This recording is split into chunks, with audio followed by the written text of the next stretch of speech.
I hope you don't have test code that looks like this. These test names are meaningless. Test something one underscore fixed. Same with the variable names. Q, X, Y. Database row is better, but not by much. Trying to read these tests leaves me just confused. I have no idea what is being tested. And there's a global variable being used in multiple tests. Is this safe? Hello, and welcome to Senior Code Review Buddy. My name is Chris, and today I'm going to share my 6 top tips for having better test code. Why is it important to have good test code? While no amount of test code can guarantee bug-free code, having tests is an important step in building confidence that your code isn't full of bugs. Tests help you confirm that certain components will work in a certain way when run under certain conditions. I'll walk through 6 tips that I try to keep in mind when writing tests. I think the first 5 are pretty acceptable, but my final one might be a bit contentious. And with that, let's jump over to the first tip. My first tip is a simple one. Try your best to write clean test code. Just because it's test code and not production code doesn't mean that the code quality should drop. It's still highly likely that people will need to read, interact with, or change the test code in the future. So just like production code, you should try and make the code easy to read and change. Make sure you have meaningful variable and function names. Clean up sections that are hard to read and understand. Use helper functions when it makes sense, and add comments when they're helpful. If the test code is hard to read, people might not be able to figure out what exactly is being tested, and they might not realize where there are gaps or duplication in coverage. And if it's hard to change, people might avoid adding new tests. So please don't treat test code as second-class code. When writing tests, try and have each test cover just a single scenario. For example, if you've got a function that logs a user into a system, you could potentially have 3 tests. First, testing a user logging in normally. Second, testing a user trying to log in with an invalid password. And third, testing when a user doesn't have an account but still tries to log in. By having these 3 cases split up, we can then give each one a very clear name about the scenario that we're testing, which means that when we look at the test file in the future, we can easily see what scenarios are being tested. It's just the names of the tests. It also means that if a test fails in the future, the test name will tell us about what the failing scenario was, which is probably going to be a big hint on where the problem is.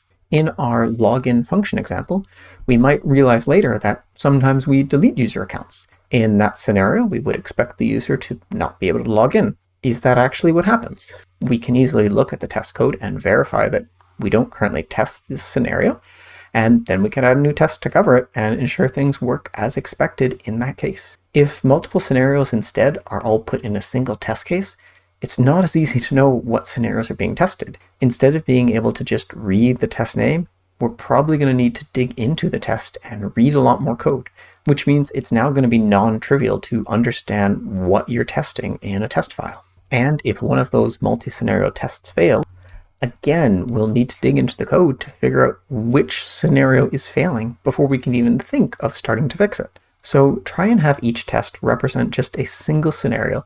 It'll make the code much easier to read, and it'll make it much easier to fix broken tests. When writing tests, it is important that you don't just test the happy paths, but that you also test the error paths. While I think we want to live in a world where only the happy code paths are run, that isn't the world we live in. There will be errors at different times, and it's important to ensure that we handle them properly. And if you've already gone to the hard work of adding production code to handle those error cases, you'll really want to add some tests to ensure that the test code is working properly. If you aren't testing the error paths, it's easy for mistakes to sneak in. One that's hit me more times than I'd like to admit in the past is I'll do an error check at the start of a function, log a message saying we can't continue because of this error, and then I'll forget to add the early return, so the function just continues as if there was no error check at all. That one's biting me a bunch. So when writing tests, make sure to think about the error case and add them in. From our previous login example, what happens if the login function is called without a valid user ID?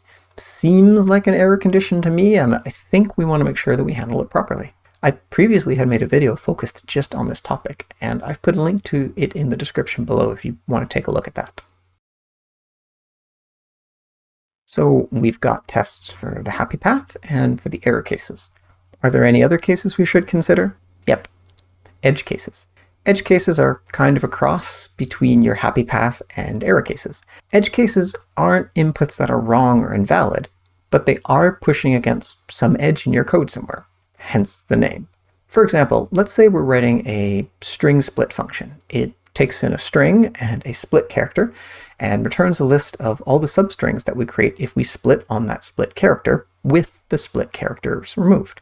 A happy path might look something like passing in a basic sentence and having the split character be a space. We would expect the output to be just a list of all the words in that string. So what are edge cases here? Well, what happens if the split character doesn't appear in the input string at all? Do we just return a list of one value, our input string? We probably should, but that is an edge case. And what about the opposite of that? What if we pass in a string that only contains the split character?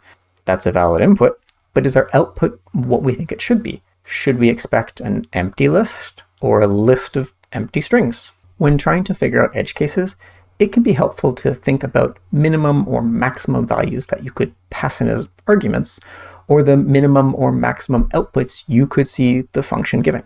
Testing edge cases can help build confidence in your code while also helping you to defeat one of the toughest issues in computer science, the dreaded off by one error.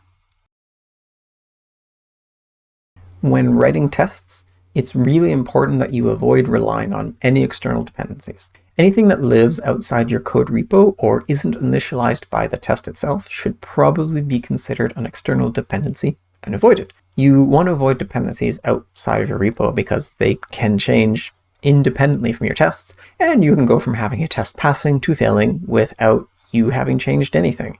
And test failures like this can be very challenging to track down and fix. A simple example could be something like fetching a value from an external URL when running a test. No matter how confident you are that the URL will be around and return an expected value, it might not be. And for reasons you don't control, it could fail to return or return an unexpected value, and now your test is failing. Maybe that URL went down for a minute, or your network had an issue and you failed to connect. It doesn't really matter what exactly happened, as there are so many things that could happen. You should work hard to ensure your tests only interact with things in their repo. But even if you never go outside the repo, your tests can still have external dependencies.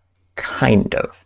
This is where code in one part of the repo impacts another test without that dependency being clear in the code. It's usually the result of tests making changes to global state that aren't undone when they finish. These can be very painful to find and fix. An example of this could be that you have some global object in your code, let's call it object G. When test A runs, it connects G to some database, and then it doesn't close that connection when it's done running. Now, when test B runs, G already has a connection to a database, so test B is able to use that connection without initializing it. So both tests pass and things seem fine, but in reality, test B is only able to pass because test A is doing some undeclared setup work for it. If I try and run test B by itself, it will fail, and this will confuse me, as B passes if I run all the tests together. If I want to fix test B, I need to figure out what global state is impacting test B and what other test is modifying that global state. This is one reason why it can be really helpful to shuffle the order the tests are run in to try and check that you don't have any tests that are only passing because of the order they are run in. And this is also why it's very important to be careful when you modify anything global in a test. You really want the test environment to return to the same state it was at the start of the test to prevent an accidental external dependency for another test.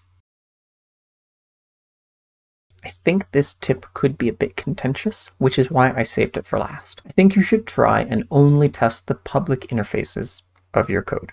The two main reasons I think you should do this are, one, it helps ensure your production code has a nice usable interface, and two, it helps ensure you are testing what a function does, not how it does it. Let's dig into both of those points a bit more.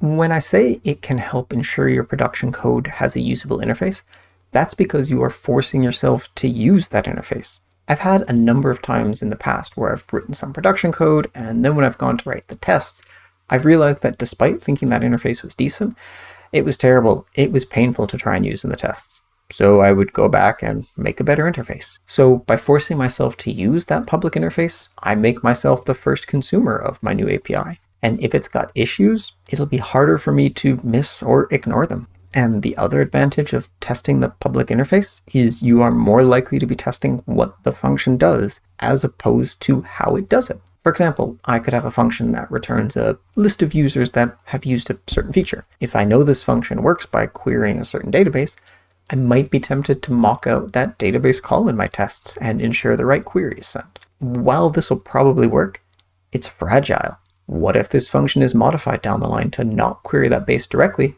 but instead it queries another system or uses a cache? Or someone rewrites the query in a way that still works, maybe better, but my test code doesn't realize it works. In all of these cases, the function is still working, but the tests would start failing and need to be changed. If I'm just testing the public interface, I don't care what changes happen inside the function. As long as it returns the right value, the tests will pass. I've done a video on this in the past. If you want to see me go into more detail, you can find the link to that one in the description below.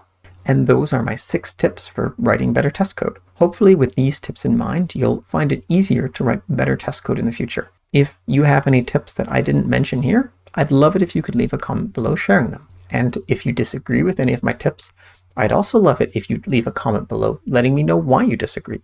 If you enjoyed this video, please consider hitting the like button below and subscribing. Thanks, and have a great day.